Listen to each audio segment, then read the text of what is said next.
This is what your FaceMaster machine looks like when it's right out of the box.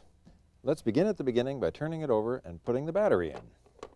The battery slot is on the bottom, and you can see it being opened right here. The battery provided is inserted just like that. Click it shut and you're ready to go.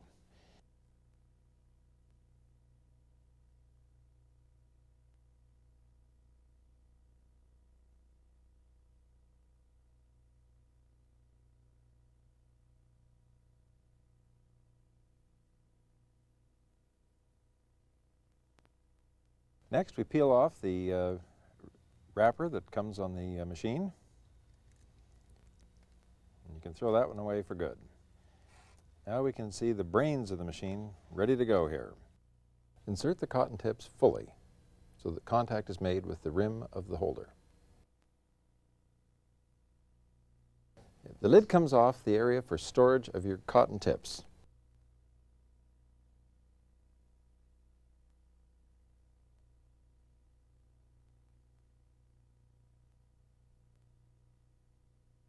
Soak the cotton tips in the FaceMaster conductive solution so that you're ready to apply it to the skin. Now we're ready to turn the machine on.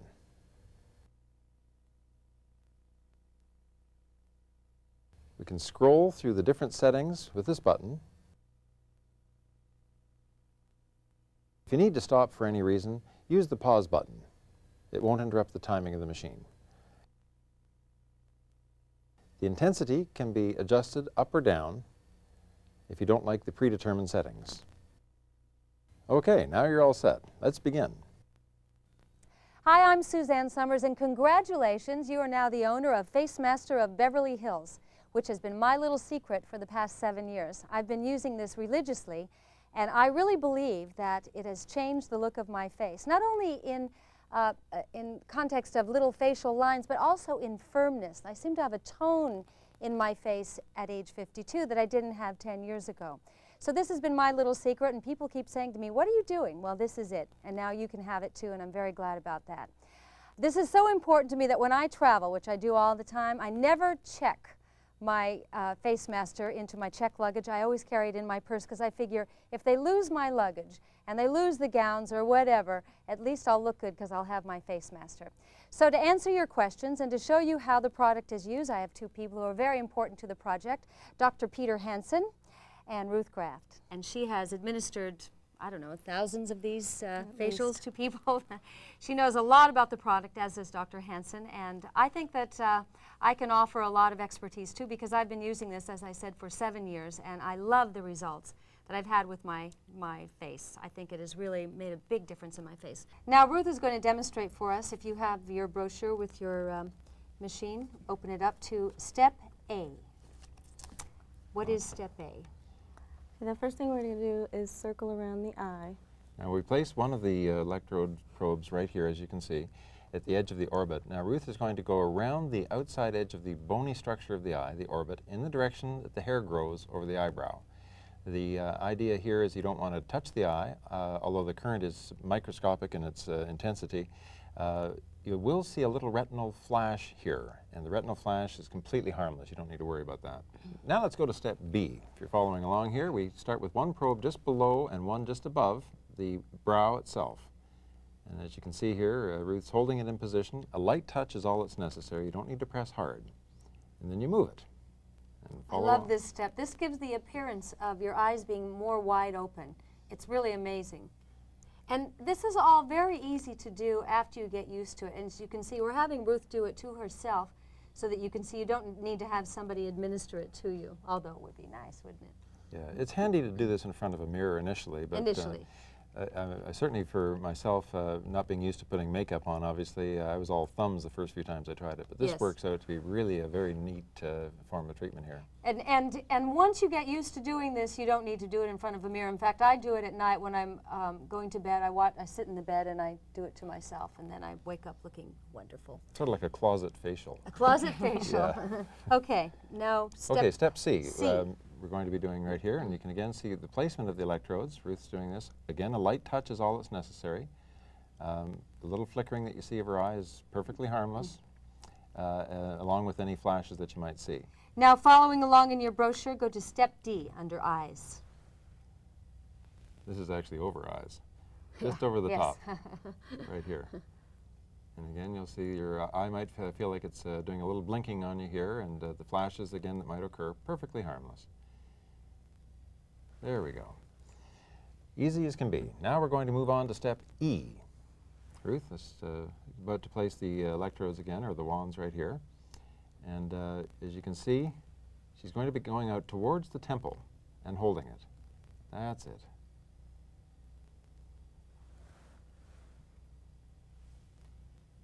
And again, replacing just like so.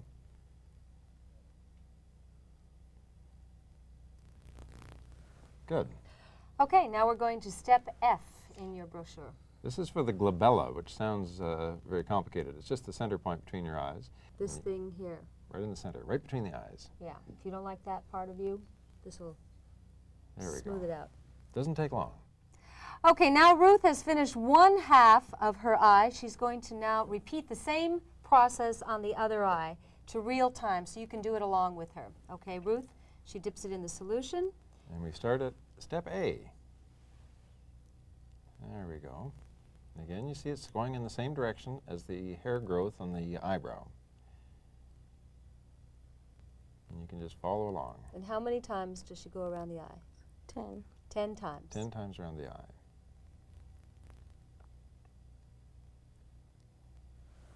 Okay. Now we're ready for step B. Under the eyebrow and over the eyebrow. Notice how she's pushing up on the brow a little bit with the lower probe. Holds it still. In each position for 10 seconds. And then she moves it Or over. if you have your beeper on.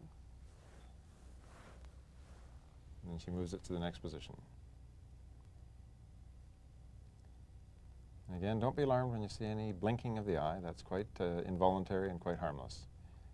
You'll also note, again, the retinal flash. But that's one of the reasons why the machine has the intensity pre-selected to be quite low when we're going around the eyes, just so it won't feel any, you won't feel any discomfort. And remember, when you're doing this, you can always turn down the intensity on your intensity dial at any point if you find that what we have pre-selected for you is a little too high. Conversely, you can also increase it if you need more. Ruth's got just the right amount there. Good. Okay. Now we're ready for step C. Yes. Okay. That's it. So that's right next to the nose and near the end of the It's at the outside corner and the inside corner of the eye, Right. lower eye. For And 10 again, seconds. it's the orbit of the eye. You don't go anywhere near the actual eyelash. That's it. The orbit being the bony cone around which the eye is inserted. There we go. That's step D right there. Okay, great.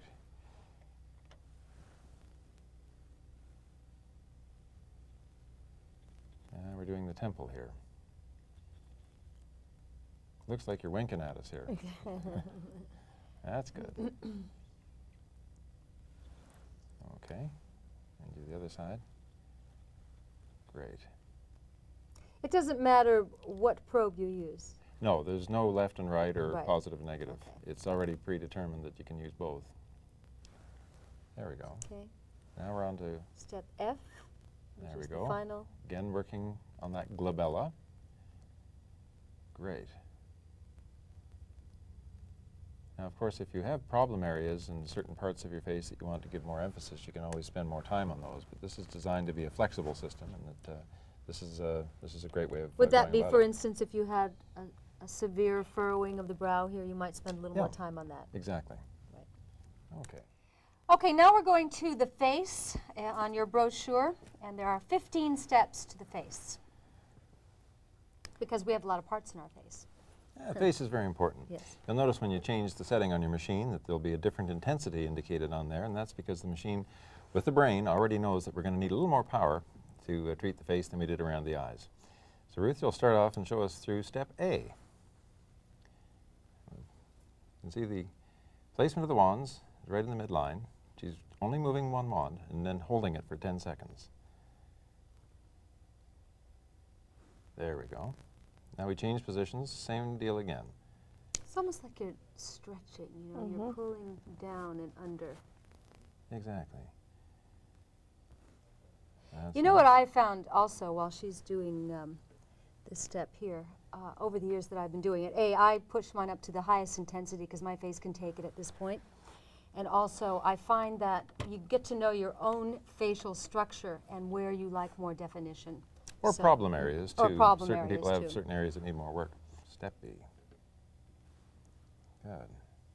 Starting just underneath the edge of the bone, the lower jawbone, and moving up to about the level of the upper teeth.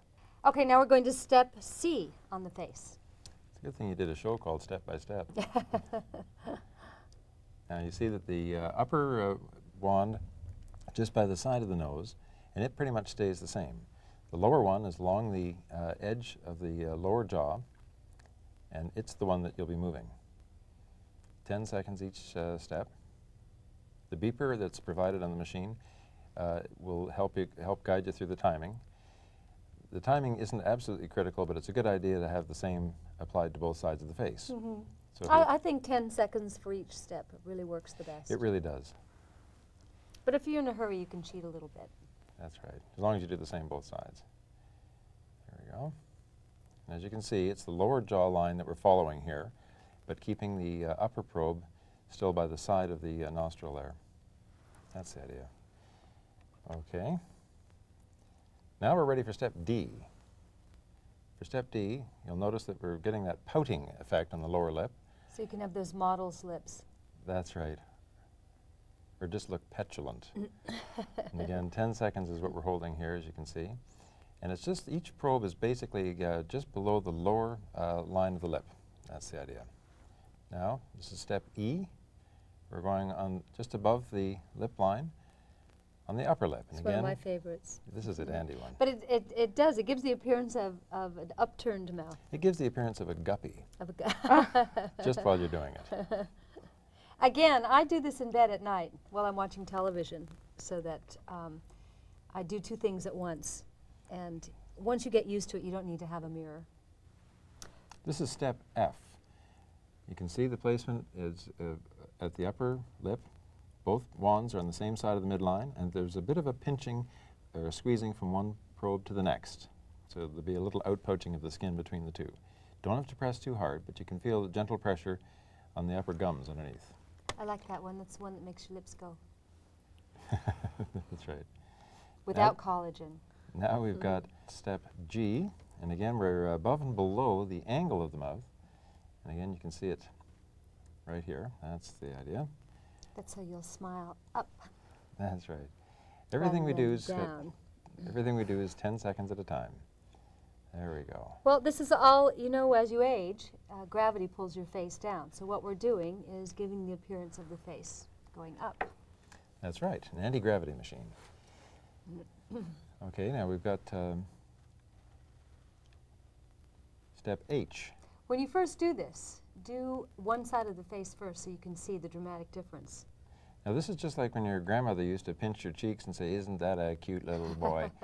Same idea, and that's the sensation you'll feel. There's a little ridge. The upper one of these two wands right now is just on the edge of a ridge that you can feel on the side of your face, and again, that's a 10-second hold.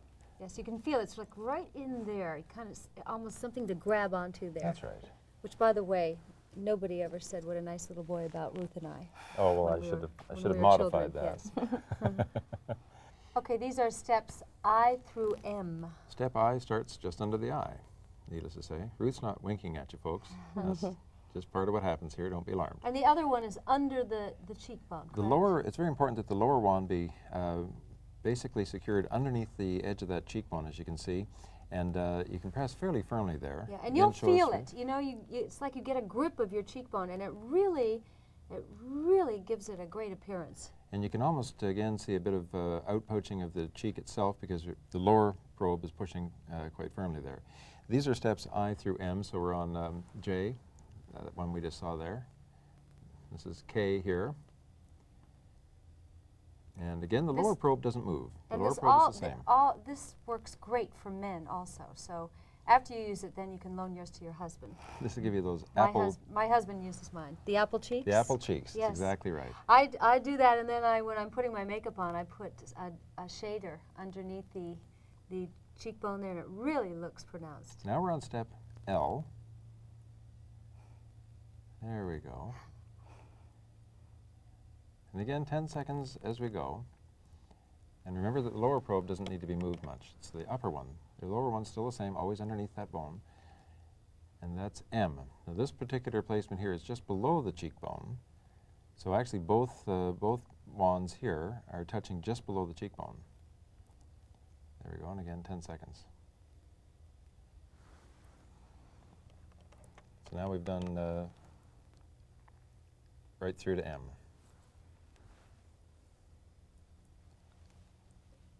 Here's for step N. We've got one wand, the lower wand is placed just at the base of the nostril, and the upper one is just below the inner angle of the eye. And again, do not be alarmed by movements that you see here. Perfectly normal, perfectly harmless. Okay, now that we've done the lower 2/3 of the face and the eyes, we're going to move to step O. This is above the eyebrows. And start in the midline with two wands right in the center of the forehead and draw them apart and hold them. Sort of like a stretching kind of a movement. And you may feel a little tapping on the top of the head. Do you feel that right now, Ruth? Yes. Okay, don't be alarmed again, folks. This is all quite harmless. And for this step, we're going to be moving across the forehead, as you can see here, in intervals. It seems like this. a lot of steps on the face, but actually it's not. It's just that we have many different parts of our face. And after you get to know your own facial structure, it goes very quickly. There we go. And again, we're just moving across the brow like this. 10 seconds in each spot. This is a dandy one. Hey, that's good. So we've done 4 different, we've kind of divided it into fourths right above the brow itself. That's the idea. Good. Okay, now Ruth has finished one half of her face. Now she's going to do the other half in real time so you can do it along at home with your own. Okay, here we go. This is step A. Step A is on the chin. It's pulling. And you can run this video each time you do it for the first few times too, until you get the hang of it. But as Suzanne said, eventually it becomes as easy as dental maintenance and dental care, just something you do as part of your routine. Mm-hmm. There we go. That's It step makes B. such a difference in your appearance. I wouldn't think of going a whole week without doing it. And you will find that too in a very short period of time. On the days that you do it, people say, gee, you look good today. Gee, what'd you do? What did you do? I get asked that all the time. It's quite dramatic. And Ruth, you can tell us what step you're on next. B. B. Now we're on step B. B of the face. There we go. And again, you can see that the upper probe is up to the level of the teeth. The lower one is just below the jawline. That's good. This firms this whole area down here, at least on my face. When you think about how much time people spend on their hair or other parts of their daily routine, this is really just an 18-minute idea, or an 18-minute effort that you need to try once a week. It's not like you have to do this a couple of times a day or anything. What I love is the firmness. You know, I find as you get older, there's a mushiness to the face that I see. That because I'm not doing that, because I'm using this machine, I'm not seeing that mushiness happen. You know what I'm talking about? I guess it's gravity pulling the face down, and the fat drops, and people get jowly, and this kind of keeps it firm and high. It's that youthful-looking appearance we're all trying to Firm get. and high. Well, indeed. Of course, the nice thing This is about step C. Step C. Yeah. Other side of On the the face. other side of the face. Yeah. You got to remember which side of the face Yes. you're on. That's good. This is step C. Now the nice thing about this, of course, is that it can be done anywhere. You can take it with you on trips or throw it in your suitcase. It's ideal to have good lighting and a mirror initially when we're starting, though. Just bear that in mind. But it fits in your purse. It takes up no space at all. Doesn't fit in my purse. I don't like to do it on the airplane because people watch and say, "What are you doing?" Oh, that's but, right.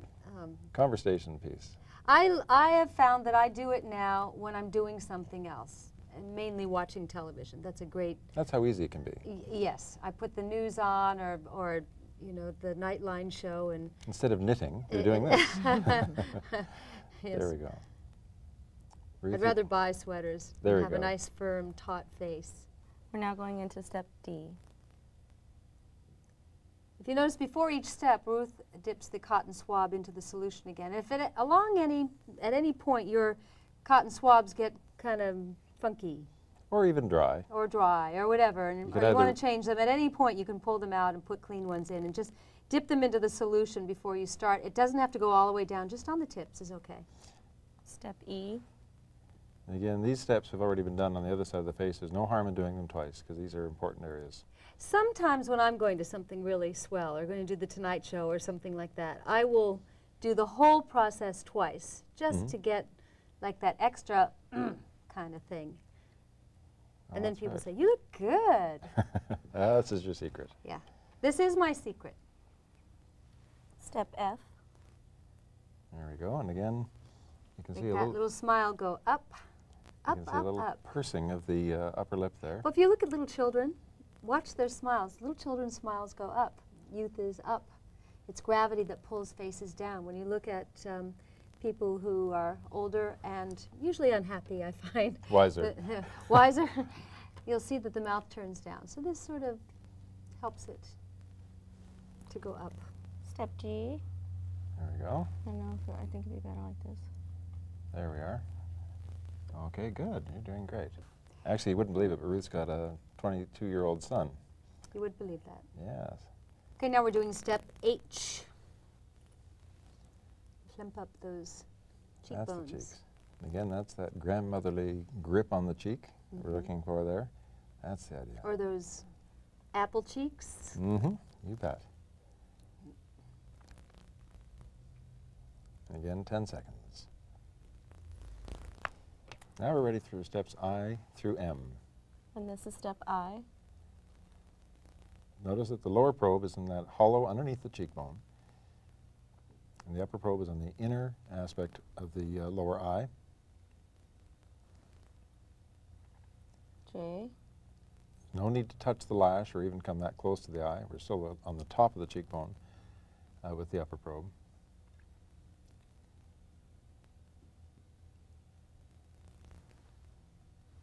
This is K. Very good.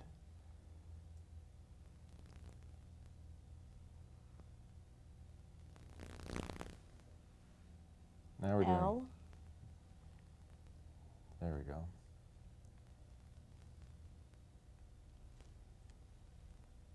And M.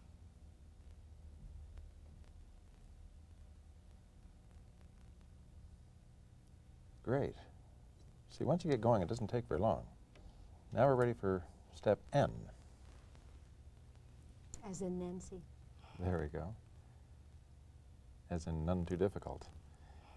Now we've got this one again. The lower part of the upper probe is on the inside edge of the lower part of the eye area, but not touching the lash. Now we're ready for step O. O. For this one, we put them. Remember, it's in the center of the forehead, and draw them apart to separate them. That's the idea. And we've got 4 different lines to follow above each brow. There's the second one. You basically just divide the forehead in fourths on each side of the midline.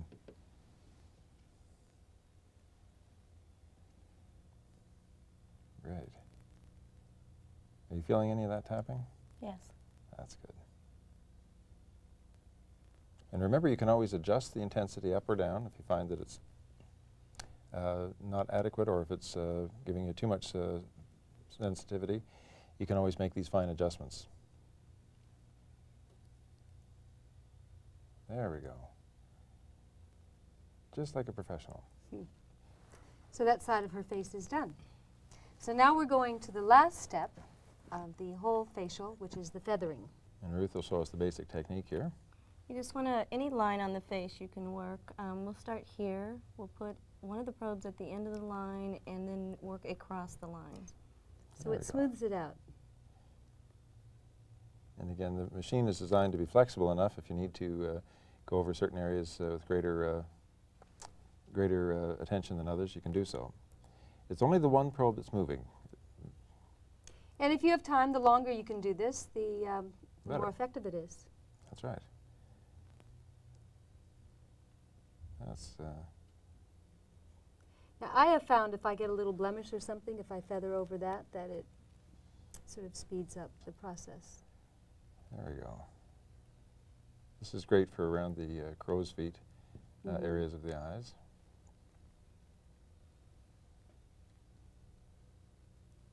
I've seen a big effect on my face of the crow's feet.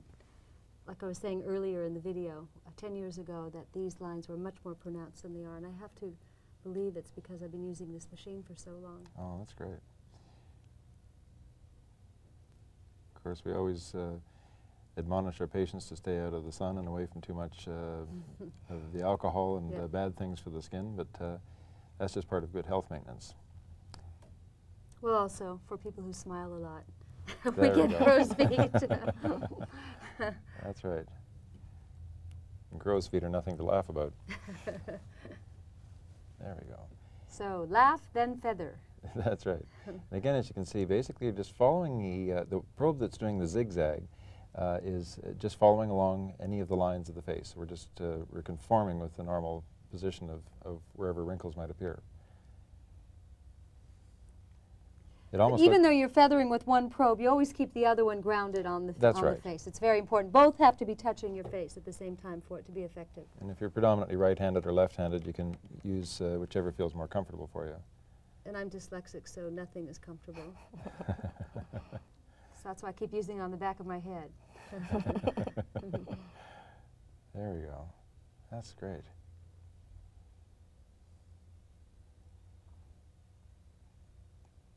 See, you wouldn't believe that Ruth is 94. There we go. And again, the other thing we always remind our patients about as part of good skin maintenance is wear sunglasses. Yes. So it stops you from squinting too much. Now, if you're there's out in one the little sun. thing that I do. This is my own little thing. When I'm all finished, I've done the whole thing that Ruth has done. I don't know why, it just seems to finish it off. I ground it here in the center of my face, and I follow the jawline here. And I do the same thing over here. And then I take it here, and I follow the cheekbones up here like this, and the same thing over there. And there's nothing scientific about it. It's just that, as I said, after you get used to this machine, you start finding your own ways to use it. I find that it just gives like a final smoothing. So try it. Sort of a final dusting on the cake, as it were. Do you dust your cakes? Yeah, they're pretty old. And that's it. We've seen Ruth do her entire face. You look beautiful, Ruth. And I hope you enjoy your FaceMaster. I'm sure you'll see results very quickly. I love my FaceMaster. Write me letters if you like yours. And I thank you very much, Dr. Hansen and Ruth, for being such a good sport. Enjoy. Bye-bye.